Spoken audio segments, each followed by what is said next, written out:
আসসালামু আলাইকুম। সবাই কেমন আছেন? আলহামদুলিল্লাহ আমরা সবাই ভালো আছি। যে যেখান থেকে আমার ভিডিওটি দেখতেছেন সবাইকে অসংখ্য ধন্যবাদ। আজকে আপনাদের জন্য একটা ভিডিও নিয়ে আসলাম, শিক্ষামূলক, আবু বক্করের ইসলামিক ভিডিও। যদি ভালো লাগে লাইক করবেন, কমেন্ট করবেন, সাবস্ক্রাইব করবেন। তাহলে চলুন দেখা যাক ভিডিওটি। হে আল্লাহ, তোমার বাইতুল্লাহ দেখার স্বপ্ন আর পূরণ হলো না আল্লাহ। তোমার মেহমান আর হতে পারলাম না আল্লাহ। আমার যে আর কিছু রইল না আল্লাহ। আবু বকরের মা, আবু বকরের মা, কোথায় গেলে? আসসালামু আলাইকুম। ওয়ালাইকুম আসসালাম। এসো এসো, দেখো তোমার জন্য উপহার এনেছি। তা কি উপহার এনেছেন?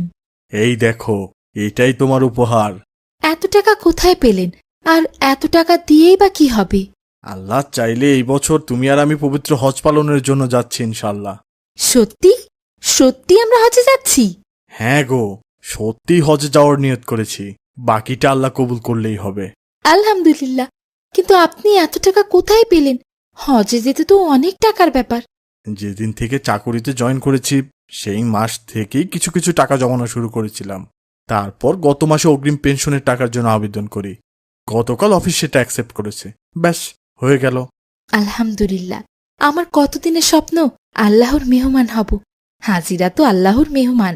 সে তো আমারও স্বপ্ন। আজ থেকে আনন্দে আর ঘুমই হবে না। তুমি টাকাগুলো যত্ন করে রেখে দাও। 2-1 দিনের ভেতরে হজ এজেন্সিতে যেয়ে জমা দিয়ে আসবো। হে আল্লাহ, আপনি আমাদের আপনার মেহমান হিসেবে কবুল করুন। আসেন ভাইজান, আসেন, আপনার জন্যই অপেক্ষা করছি। আসসালামু আলাইকুম, কেমন আছেন? ওয়ালাইকুম আসসালাম। আলহামদুলিল্লাহ, বসেন। তা ভাইজান, সব টাকা পয়সা এনেছেন তো? জি, আমার সারা জীবনে একটু একটু করে জমানো টাকা সব এনেছি ভাইজান। দিন দিন দিন, টাকাগুলো আমার কাছেই দিন। নিশ্চয়ই ভাবির টাকাগুলো সহই এনেছেন। হ্যাঁ ভাই। সব ব্যবস্থা করে রেখেছি, শুধু টাকাটা জমা হলেই ব্যবস্থা হয়ে যাবে। আমার অনেক কষ্টে জমানো টাকা, দয়া করে সব ঠিকঠাক করে করে দেবেন ভাইজান, আমরা যেন হজে যেতে পারি। সে আপনাকে ভাবতে হবে না, সব দায়িত্ব এখন আমার। আপনি এখান থেকে বাসায় গিয়ে নাকে তেল দিয়ে ঘুমান। যাওয়ার 7 দিন আগে আপনাকে কল দিয়ে বাকি সব কিছু জানিয়ে দেব। নিশ্চয় নিশ্চয়। ঠিক আছে, আজ উঠি ভাইজান। আসসালামু আলাইকুম। ওয়ালাইকুম আসসালাম। বাবা আবু বকর, আসসালামু আলাইকুম বাবা। ওয়ালাইকুম আসসালাম। আমরা হজে যাচ্ছি, তোমার একা থাকতে হবে। তোমার নাকি মন খারাপ? না, মানে আসলে বুঝেছি বাবা। প্রত্যেক সামর্থ্যবান মুসলমানের জন্য হজ একটি ফরজ ইবাদত। ঈমান, নামাজ, যাকাত ও রোজার পরেই হজের স্থান।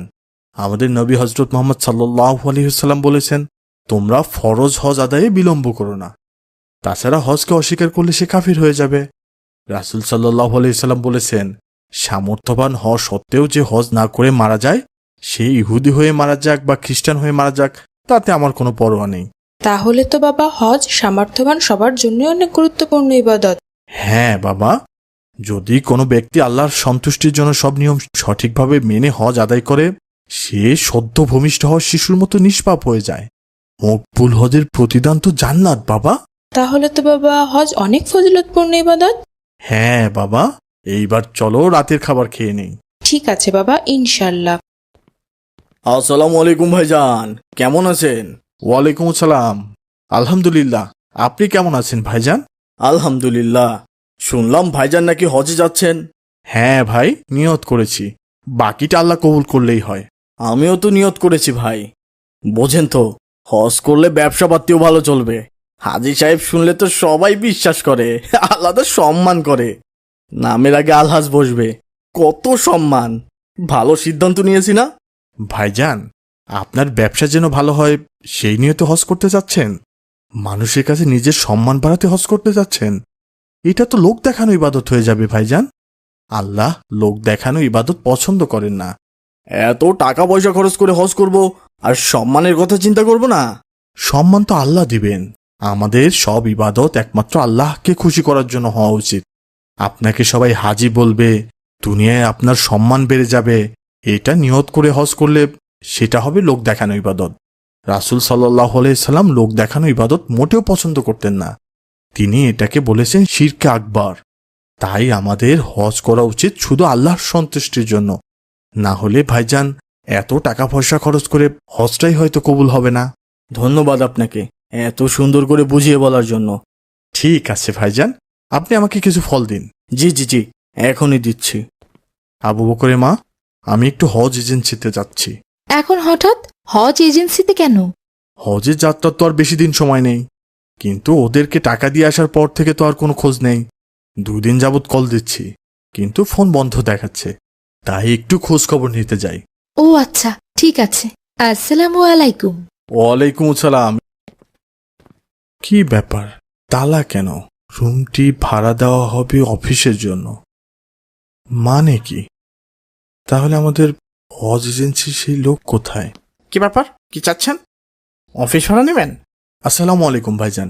না মানে এখানে হজ এজেন্সির অফিস ছিল না? ওনারা তো 1 মাসের জন্য ভাড়া নিয়েছিল। গত 2-3 দিন আগেই অফিস ছেড়ে চলে গেছেন। চলে গেছে মানে? কোথায় গেছে? সেটা তো জানি না, তবে আপনার মতো আরো কয়েকজন এসেছিল, তারা নাকি হজের টাকা জমা দিয়েছে। সবাই বলা বলি করছে এটা নাকি ভুয়া হজ এজেন্সি, সবার টাকা পয়সা নিয়ে পালিয়ে গেছে। কি বলছেন আপনি? আপনি সত্যি বলছেন? হে আল্লাহ, হে আমার কি হলো? আমাদের সব শেষ হয়ে গেল আবু বকরের মা, আমাদের সব শেষ হয়ে গেল। সারা জীবনের সব স্বপ্ন শেষ। কি হয়েছে? আপনি শান্ত হন, বসুন আগে। আমাদের হজের সব টাকা নিয়ে পালিয়ে গেছে। পালিয়ে গেছে মানে? কে পালিয়ে গেছে? যে এজেন্সিতে টাকা জমা দিয়েছিলাম তারা নাকি ভুয়া এজেন্সি, আমাদের টাকা নিয়ে পালিয়ে গেছে। হে আল্লাহ, তোমার বাইতুল্লাহ দেখার স্বপ্ন আর পূরণ হলো না আল্লাহ। তোমার মেহমান আর হতে পারলাম না আল্লাহ। আমার যে আর কিছু রইল না আল্লাহ। ধৈর্য ধরুন, নিশ্চয়ই আল্লাহ ধৈর্যশীলদের সাথেই আছেন। চলুন খাবার খেয়ে নিন। আগামী পরশু হজের শেষ ফ্লাইটটাও চলে যাবে আবু বকরের মা। আমার আর আল্লাহর ঘর তাওয়াফ করা হলো না। কত বছরের স্বপ্ন, আল্লাহর মেহমান হয়ে তার ঘর তাওয়াফ করব, প্রিয় নবীর রওজা জিয়ারত করব। সব শেষ হয়ে গেল গো, সব শেষ হয়ে গেল। ধৈর্য ধরুন, আল্লাহ উত্তম পরিকল্পনাকারী। একটা করে হজের ফ্লাইট চলে যাচ্ছে, আর আমার বুকের ভেতরে হু হু করে কান্না আসছে আবু বকরের মা। কত বছরের জমানো স্বপ্ন সব এক নিমিষে শেষ হয়ে যাবে। হে আল্লাহ, আপনি তো মহান, আপনার বাইতুল্লাহর মেহমান না বানিয়ে আমাকে মৃত্যু দিয়েন না আল্লাহ। আপনার রসুলের কবর জিয়ারত না করিয়ে আমাকে মৃত্যু দিয়েন না আল্লাহ। আসসালামু আলাইকুম বাবা। ওয়ালাইকুম আসসালাম। কিছু বলবে বাবা? বাবা, একজন লোক এসেছেন, তোমার সাথে দেখা করতে চাচ্ছেন। তুমি যে ওনাকে বসতে বলো, আমি আসছি। জি বাবা। আসসালামু আলাইকুম ভাইজান। ভাইজান, আপনি আপনি এখানে? হ্যাঁ ভাইজান, আমি। অবাক হচ্ছেন? না মানে আপনি নাকি সবার টাকা নিয়ে পালিয়ে গেছেন? হ্যাঁ, পালিয়ে গিয়েছিলাম। আপনার মতো আরো অনেক মানুষের হজের টাকা নিয়ে আমি পালিয়ে গিয়েছিলাম, কিন্তু বিশ্বাস করেন, একটা রাতও আমি ঠিকঠাক ঘুমাতে পারিনি। শুধু মনে হয়েছে আমি আল্লাহর বান্দার হক নষ্ট করলাম। যারা আল্লাহর মেহমান হতে চায় তাদেরকে এভাবে কষ্ট দিলাম, এত বড় ক্ষতি করলাম। এই পাপ আমার কি কোনোদিনও ক্ষমা হবে? যা হওয়ার তো হয়েই গেছে, আমার সব শেষ হয়ে গেছে ভাইজান। কিছুই শেষ হয়নি। আগামী পরশু আপনাদের সবার হজ ফ্লাইট।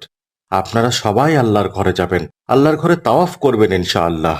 মানে সত্যি বলছেন ভাইজান? হ্যাঁ ভাইজান, আমি সত্যি বলছি। আপনাদের হজের সব ব্যবস্থা করেছি। আমাকে ক্ষমা করে দিবেন ভাইজান। টাকার লোভে আমি অমানুষ হয়ে গিয়েছিলাম। জীবনে অনেক পাপ করেছি, অনেকের টাকা নিয়ে পালিয়েছি, কিন্তু এইবার আমি আমার বিবেকের কাছে হেরে গিয়েছি। আমি অনুতপ্ত ভাইজান। আমার ভেতরের অপরাধ আমাকে কুরে কুরে খাচ্ছে। হে আল্লাহ, তুমি মহান, তুমি সব কিছুর মালিক আল্লাহ।